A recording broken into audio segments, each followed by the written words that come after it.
Bienvenidos a este ciclo especial que hacemos desde Prensa Obrera que se llama Voces contra el Genocidio. Hoy en una edición a su vez especial porque vamos a meternos a debatir cómo es el sionismo desde adentro, también con un histórico dirigente nacional del Partido Obrero y además uno de los que está a cargo del trabajo internacional de la Comisión del Comité Nacional del Partido Obrero. Así que saludamos a Rafa Santo. ¿Cómo estás, Rafa? ¿Qué tal, Iván? Bueno, contento de poder aportar algo. Sin duda, bueno, es un momento muy álgido en el plano de la lucha contra el genocidio en Palestina, así que ahí va este especial de Prensa Obrera para recoger un poco experiencias. Y vos tenés una larga trayectoria no solo como militante socialista en la causa palestina, sino incluso algunas conclusiones previas de tu paso por organizaciones sionistas, ¿verdad? Sí, bueno, en realidad hace 60 años que milito en la izquierda trotskista, en el PO, y muy poquito, una parte de mi juventud en el sionismo. Mis viejos son sobrevivientes de la guerra, de la Segunda Guerra Mundial. Los abuelos, tíos, primos míos, no llegué a conocerlos porque prácticamente fueron todos exterminados, muertos en la Shoah, ¿no es cierto? En la guerra. Terminada la guerra, ellos se conocieron y decidieron venir a Buenos Aires porque mi mamá tenía hermanos que habían venido antes de la guerra. Pero había una resolución no era pública, del gobierno argentino, que había salido en 1938, pero que se mantuvo vigente todo el tiempo, y cuando subió Perón la mantuvo, que era no dejar entrar a los judíos sin hacer, no darles visa, sin hacer bambolla. Es decir, solamente entraban aquellos que venían recomendados, con dinero, con lo que fuera, etc. Entonces no podían venir a Argentina. Esa fue la causa por la cual ellos fueron a Paraguay y yo nací en el Paraguay. Y para poder entrar a la Argentina tuvieron que entrar, digamos, clandestinos, de contrabando. En aquel entonces la comunidad judía, estoy hablando del año 47, antes del Estado de Israel, la comunidad judía incluso organizaba el socorro a sobrevivientes, ¿no es cierto?, de la guerra, que emigraban hacia América o otros lugares. Mi viejo era sionista de la primera hora y quiso ir a Palestina, pero mi mamá no, y ganó mi mamá y vinimos para acá, digamos. Con lo cual entramos clandestinos, sobornando frontera, viajes, sin saber hablar el idioma y con ayuda de una organización, digamos, tipo AMIA, que ayudaba al ingreso de refugiados, que no solamente se dio viniendo de Paraguay, sino también de Bolivia. Argentinos y judíos que no podían entrar iban para allá. Y bueno, ya cuando ellos trataron de darme una educación judía y me mandaron a un colegio judío a la mañana y al colegio, digamos, público argentino Laico, a claro. la tarde. Pero no me pude adaptar al colegio judío porque enseñaban hebreo. Y en casa el idioma era el yiddish, que es el idioma de los judíos de Europa Oriental durante siglos. Sabía leer, me enseñaron a leer, es más o menos parecido, ¿no es cierto? Pero me molestaba mucho y no me podía adaptar. Después de un tiempito me sacaron porque se ve que pataleaba o lo que fuera. Pero el colegio, ya estoy hablando después del Estado de Israel, trataba de meter una ideología sionista y por eso hablaban hebreo. Había dos clases de colegios acá. Unos que enseñaban en Yiddish, que eran de la comunidad, digamos, más ligada al PC, a la izquierda, ¿no es cierto? Licus, ¿verdad? El ICUF, claro, los colegios Sholem Aleichem, y el otro colegio eran los que enseñaban hebreo, Israel y el sionismo, que eran los colegios sostenidos por la AMIA, la DAIA, digamos, y que desarrollaron. Después de un tiempo yo empecé a concurrir a 10 años, 11 años, calculo, a movimiento juvenil de características sionistas religiosas, se llamaba Bnei Akiva, digamos, de derecha y más bien ortodoxo religioso. En casa no eran muy practicantes, pero se practicaba, digamos, se trataba de respetar el sábado. Después hubo un momento que la crisis hizo que mi viejo se olvidara el sábado porque trabajaba por su cuenta, trabajaba sábado, mediodía, domingo, y todo lo demás. Y ahí al principio me gustó, pero después empecé a chocar con los problemas. Una cosa que era interesante era que se hacían mesas de debate los sábados, que es un día que, digamos, para los ortodoxos judíos no se trabaja físicamente, y entonces se reunían los chicos de mi edad y más o menos, chicos y chicas, y hacían mesas de debate. Una mesa de debate que se desarrolló me marcó particularmente porque el tema fue, ¿qué pasa si en el sábado del Shabbat en Israel atacan los árabes? ¿Nos podemos defender o no? Yo tenía 11 años, ¿no? ¿Entendés? 12 años, no sé, por ahí andaba. ¿Cómo? ¿Qué pasa? Y entonces se debatía si se podía, porque Dios dijo que no, pero la vida está por sobre todo, no podemos ser mártires. Y salió la idea de que sí, hay que defenderse, hay que matar a todos los árabes que podamos, aunque sea sábado. Quiere decir que la juventud judía que se nucleaba ahí se la educaba en un criterio de militarización y antiárabe de entrada, ¿no es cierto? Éramos pibes. Al poco tiempo rompí con ellos y me metí en otro movimiento que se llamaba Ihud Abonim, que pertenecía al partido, a la juventud del partido Mapai. El Mapai era el partido oficialista, que era sionista socialista. Y la educación con los jóvenes también era militarista, digamos, nos enseñaban defensa personal, no en forma pública, nos enseñaban cómo defender locales, y el objetivo era llevarnos a Israel en algún momento, e incluso cuando uno ya tenía una cierta edad, 16, una cosa por el estilo, había viajes incluso por un año, digamos, donde uno iba, conocía y todo lo demás. Pero tenía una impronta de característica socialista.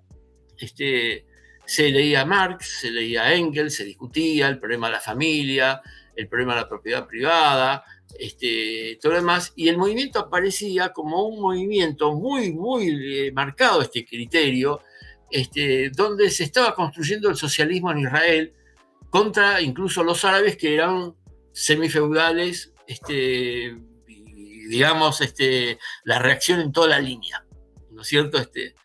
¿Es un movimiento kibutziano? Sí. Entonces el movimiento más importante era que ibas a un kibutz, ¿se entiende? Y en el kibutz no hay propiedad privada, es propiedad cooperativa, el comedor es un comedor público, popular, comen todos juntos, los chicos son educados todos de común acuerdo. La casa del niño. La casa del niño, entonces una vida idílica con la naturaleza, trabajando y todo lo demás, y bueno, no había propiedad, digamos, y entonces eso era, ¿no? Estaba claro que no era la solución, pero era una manera de ir avanzando y extendiendo el socialismo y creando al hombre nuevo en todo lo demás.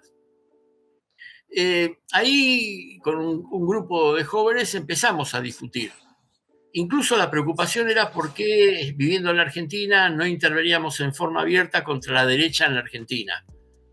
Era una época donde creo que Tacuara, no me acuerdo si también la Guardia Restauradora, tuvo algunos atentados contra cementerios judíos, contra algún judío en particular. Y nos parecía que la dirección del movimiento no hacía nada para defender esto. Entonces formamos criticando, formamos un grupo clandestino que salía de noche a recorrer la zona de Villa Crespi, hacía pintadas que decía fachos a la horca, nazis a la horca, ¿entendés? Y firmábamos JHA, que era Juventud Hebrea Antinazi, quería decir. Pero la dirección del movimiento, al ver las pintadas que empezaron a aparecer por el barrio, entró a investigar y se dio cuenta que éramos nosotros, que veníamos haciendo crítica. Y Entonces nos cagaron a pedo, nos plantearon la disolución y se dio una particularidad que el grupo nuestro, la organización juvenil, se llamaba Heila Noir, que no me acuerdo bien la traducción, pero me parece que quiere decir Ejército de Juventud o algo así. Entonces ellos entendían que JHA era Heila Noir Argentina, ¿entendés? La firma, y era Juventud Hebrea Antinazi, y un llamado a organizar la resistencia, a formar comités de defensa, ¿viste? Ese tipo de cuestión. Y después vino todo el problema de, bueno, empezar a ver, hacer el balance. Nosotros ya estábamos después de la guerra del 56, donde Israel participó con Francia y Gran Bretaña contra Egipto, que había nacionalizado el canal de Suez. Empezamos a hacer balances y a criticar que tenía una posición proimperialista. Y que no debíamos pelear contra los nazis, bueno, y contra los árabes, y bueno, se fue desarrollando un ida y vuelta. Yo ya estaba en el colegio secundario, creo que rompimos un grupo de compañeros en el año 63 posiblemente, y sacamos una revistita que criticaba la posición proimperialista del movimiento, que al ser oficialista tenía una política persecutoria, después la falta de ingreso en la lucha política en la Argentina, ¿no es cierto? Yo había empezado ya a participar en el movimiento estudiantil de la época, en secundario, que no era muy firme todavía, pero se empezaba a desarrollar. Y rompimos un grupo probablemente de 8 o 9 jóvenes que nos pusimos a estudiar marxismo con todo. Nos pusimos a estudiar marxismo con todo, desde el sionismo trataron de dividirnos, y estudiando marxismo, dimos con el Político Obrera, el Partido Obrero, que hacía un curso sobre el capital, que nos pareció algo impresionante, por estudiarlo en la Facultad de Económica, y ahí hay un grupo entero de 4 o 5 compañeros que nos incorporamos a Política Obrera. Y empezamos otro tipo de militancia, ligado a las luchas obreras, estudiantiles, etc. Pero siempre mantuvimos una presión sobre la juventud sionista. Entendíamos que había muchos chicos, jóvenes, que tenían un espíritu de protesta y todo lo demás, y fue constantemente, especialmente alrededor de las guerras. Creo que la Pero guerra... eso te iba a preguntar, porque Sí, tu ruptura fue pocos años antes, justamente la guerra del 67, la guerra claro. de los 6 días, que fue tal vez uno de los mayores ataques, como esa política colonialista en la cual Israel se apropia de zonas al norte de los Altos del Golán, de Cisjordania, Gaza, sí, ahí empiezan los totalmente. territorios ocupados. Y aparte sin la justificación de que primero habían atacado los árabes, sino que fue Claro. preventivo. Una noche salieron y entraron a bombardear por todas partes y a diseminar un golpe. Bueno, como dice, duró 6 días el choque fuerte. Y entonces todo el tiempo fueron saliendo nuevas camadas de jóvenes. Nosotros, ponele el 67, yo ya tenía 20 años, y entonces entró una nueva camada de 16 años, incluso el mismo movimiento, incluso gente que rompió y vino al PO también. Éramos, y abrimos el debate, porque no solamente discutíamos con la juventud del MAPAI, sino con la juventud del MAPAM, que era más de izquierda, digamos, se llamaba Shomer Atzair, y se le daban de que eran mucho más marxistas, estudiaban a Borojov, ¿no es cierto?, que trataba de unir sionismo y socialismo, explicando Borojov incluso que era casi semi-trotskista, se entiende su posición, pero que lo que querían era que se formara un movimiento de liberación nacional que abriera el camino al socialismo, y bueno, entonces tuvo una justificación teórica, nos pusimos a estudiar, digamos, a Borojov, a criticarlo, debemos haber sacado algún tipo de artículos o de posiciones en la época. Y jugamos un papel importante. Incluso el peón en aquel entonces sacó un libro, el libro de Abraham León, que era muy poco conocido, que es La concepción materialista de la cuestión judía, que causó furor, porque era, digamos, una explicación de por qué el pueblo judío se pudo mantener durante 2000 años y cómo el antisemitismo actual no tenía nada que ver con el antisemitismo formal anterior al siglo XIX. ¿Se entiende? Que esto era prácticamente un efecto de la descomposición del capitalismo, acentuado en la etapa imperialista, donde los judíos eran un chivo emisario de la crisis que, digamos, que existía, y donde, por otro lado, la juventud judía y trabajadores y pueblo judío daba una enorme cantidad de militantes a las filas socialistas. En Rusia especialmente. En Rusia el partido bolchevique tuvo como antecesor, antes del partido bolchevique, antes de la socialdemocracia, se fundó el Bund, que era los obreros judíos que adoptaron, digamos, una posición socialista y que fueron uno de los puntales, una de las bases para formar después el Partido Socialdemócrata, ¿no es cierto?, en Rusia. Y el Bund se había declarado claramente antisionista. No se trataba de sacarnos de un gueto para llevarnos a otro gueto del Medio Oriente y encerrarnos ahí para que estuviéramos bien.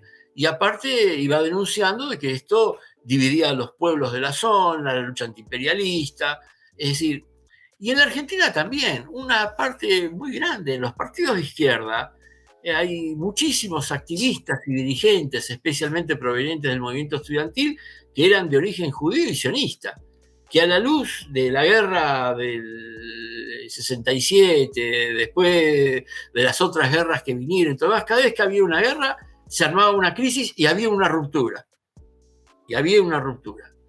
Incluso en esta guerra ha sido más lenta la ruptura, pero también se está dando.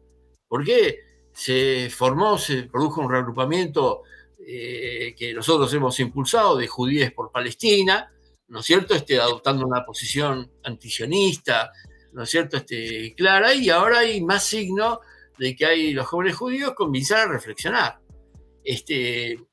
Yo creo que el joven judío y en general la juventud no puede ser impasible, ¿no es cierto?, frente al genocidio que se está dando y el papel abiertamente de espada del imperialismo que está jugando el sionismo.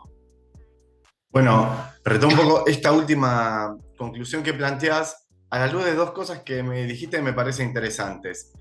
La primera es el sionismo y sobre todo a partir de la creación de Estado de Israel como ruptura con lo que era hasta entonces la cultura judía. Vos lo expresabas en el caso del Yiddish, que no era solo un idioma, sino toda una cultura popular asociada, bueno, a la música, a los refranes, la comida, digamos, toda una forma de vivir que acá en Argentina tuvo expresión en numerosos centros, bibliotecas de migrantes yiddish, como de tantas otras colectividades migratorias, y el establecimiento del hebreo, de Israel como un centro de la colectividad judía rompe, y en algún punto ataca toda esa cultura previa judaica, y en esta idea de colaboración del imperialismo me parece interesante destacar, como vos decís, esta formación militarista, incluso en campo de autodefensa personal, no aplicada a defender a los judíos allí donde habitan, o incluso vos mencionabas el caso del cierre de las fronteras a los judíos durante la Segunda Guerra Mundial.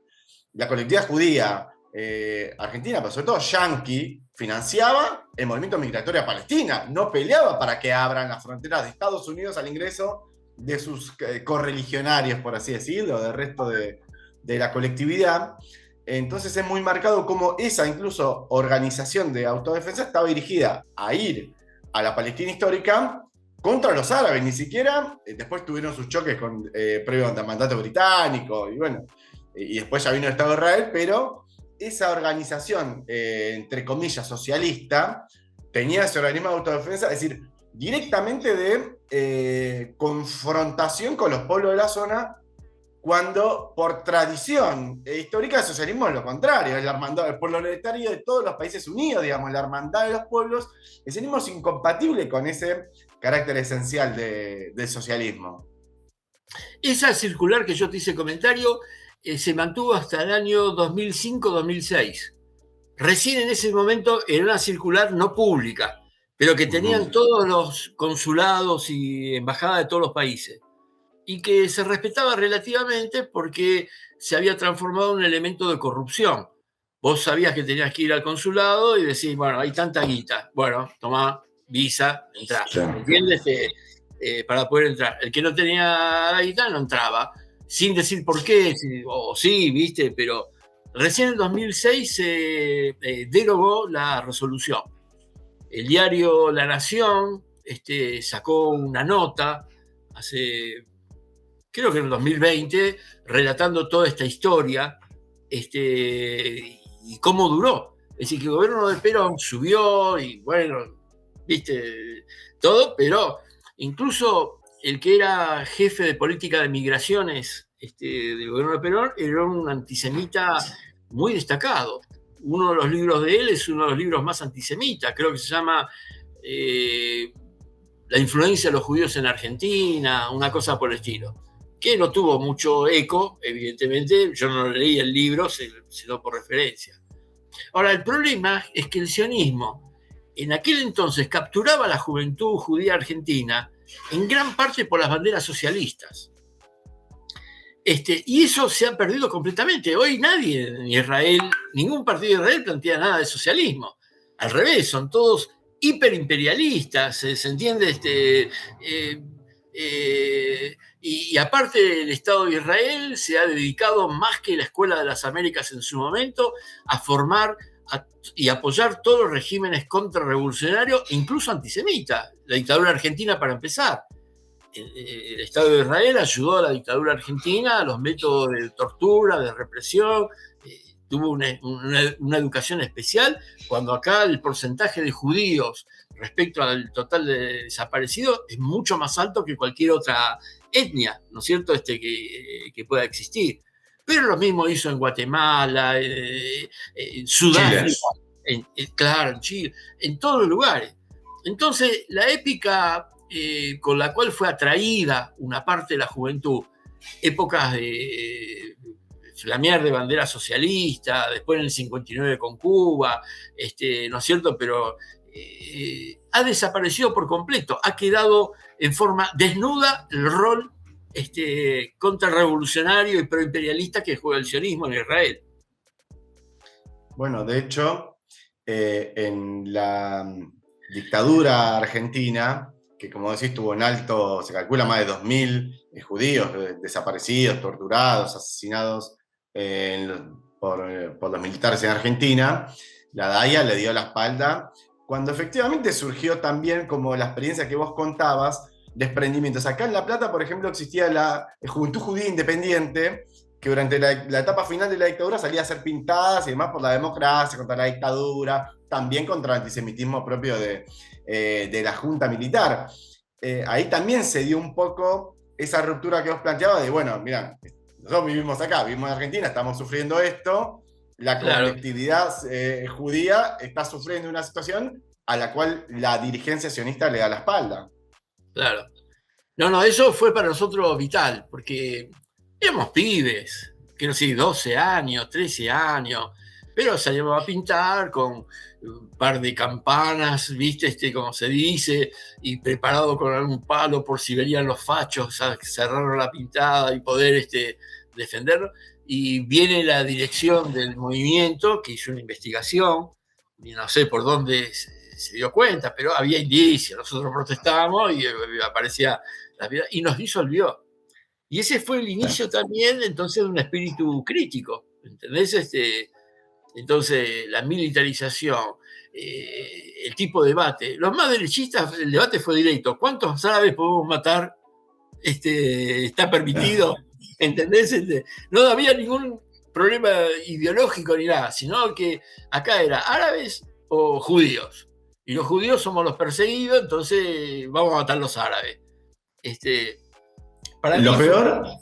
es que se hizo realidad, digamos. La guerra de Yom Claro, Kippur claro, del tal cual. 73 fue exactamente eso. Uno ve que no hay casualidades en la historia colonialista de Israel. Fue No, así, es más, fueron así. ahora estaba pensando, la guerra de Yom Kippur se hizo, digamos, el día de Yom Kippur. Claro, ¿Entendés? por eso, por eso. Y la flota que fue detenida de Yom Kippur. El día de Yom Ahora, Kippur claro. salieron los barcos, la armada israelí, a detener, ¿no es cierto?, la flota de solidaridad con alimentos y medicina que se llevaba a Gaza. Entonces, está recontraestudiado. Y después, bueno, después el partido como tal tuvo un papel muy importante. Nosotros hicimos una campaña muy fuerte en el año 82 por la masacre de Sabra y Chatila, que en cierto sentido es parecido ahora. Se planteó el desarme de las guerrillas que estaban en el Líbano, ¿no es cierto? Y la salida, y De la producido, OLP. ¿eh? De la Este, OLP. claro, se permitió, ¿no es cierto?, la entrada de bandas fascistas directamente que, según los cálculos, mataron 3.500 personas en Sabra y Chatila. Nosotros hicimos en aquel momento, impulsamos un acto público, todavía era la dictadura, estamos hablando del 82, después de Malvinas, pero todavía era la dictadura, un acto público con dirigentes de la comunidad árabe, en el cine o teatro, no me acuerdo bien, Regio, que estaba en Córdoba y Escalabrini Ortiz. Ya hoy no existe, no sé si es un shopping hoy o qué, ¿viste? Pero levantamos una bandera bajo la dictadura que permitió que se hiciera el acto, pero estábamos todos ahí, nos van a llenar, nos van a llevar, ¿entendés? Entonces siempre, bueno, cuando fue el atentado de la AMIA también salimos a la calle a denunciar el atentado de la AMIA y a anunciar, bueno, tenemos toda una trayectoria en ese sentido. Y creo que el movimiento sionista todavía va a haber gente que recapacite. Creo que esto está golpeando muchísimo y que la juventud judía tiene un lugar para ocupar. Tiene un lugar para ocupar en la izquierda revolucionaria, en la revolución y, por supuesto, en la revolución en Medio Oriente. Así es. Bueno, Rafa, te agradecemos muchísimo. Creo que ha sido un intercambio muy, muy interesante y que es una contribución a esta pelea contra el genocidio, porque indudablemente es una pelea que libra el pueblo palestino con el apoyo de los pueblos del mundo, pero esa lucha política e ideológica por desprender a la juventud, sobre todo, pero en general, a aquellos que han sido influenciados por el sionismo con un discurso como que es la única vía de salvación del pueblo judío, bueno, mostrar que no es así, que es una condena. Es una Claro. condena al pueblo judío a quedar asociado a un genocidio que incluso se transmite en directo para todo el mundo. No, y hay un movimiento de emigración en Israel. Hay mucha gente que desde que empezó la guerra A mí me dieron una cifra, no sé si será correcta, de más de 500.000 de personas que se fueron de Israel en estos 2 años, en el sentido de que no estando de acuerdo y no queriendo ir al servicio militar, y después ver que una parte de la juventud israelí se niega a hacer el servicio militar, sale, soldados que denuncian. Bueno, esa es una de las mejores tradiciones socialistas que tuvo el pueblo judío y que tenemos que retomar. Y desde ya invito a todos a que el 7 vamos a la marcha por Palestina en esta situación tan difícil de ultimátum en que han colocado al movimiento de resistencia de los palestinos. Indudablemente. Es importante lo que decís, porque justamente mucha gente es atraída a Israel, de hecho le dicen la ley de retorno, de gente que nunca vivió, ni sus familiares, ni nada, como si fuese un derecho por nacer judío a vivir en Israel, atraída por un discurso, bueno, acá vas a poder vivir en paz, progresar y demás, y se revela que en realidad la posibilidad de absorber esa migración está directamente asociada a una fuerza de ocupación y un genocidio. Así que Tal bueno, cual. también Carne de golpea. cañón del imperialismo. Exacto, una cuña de imperialismo contra los pueblos árabes y los pueblos del mundo, va. Claro. Bueno, te agradezco mucho, Rafa, te agradecemos para este especial de Prensa Obrera. Invitamos a la audiencia también a que se suscriba a Canal de Prensa Obrera porque hacemos un periodismo de otra clase, como se expresa en este especial de Voces contra el Genocidio. Muchas gracias, Rafa. Chao, compañero.